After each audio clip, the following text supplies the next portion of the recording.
একটি ছোট্ট গ্রামে থাকতো এক ক্ষুদে ছেলে।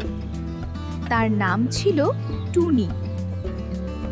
টুনির সবচেয়ে প্রিয় জিনিস ছিল একটি পুরনো ছোট বাতি, যেটি সে খুব যত্ন করে রাখত।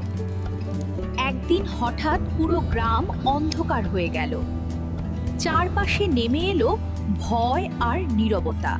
মানুষজন ভাবতে লাগলো, এই অন্ধকারে কিছুই করা যাবে না।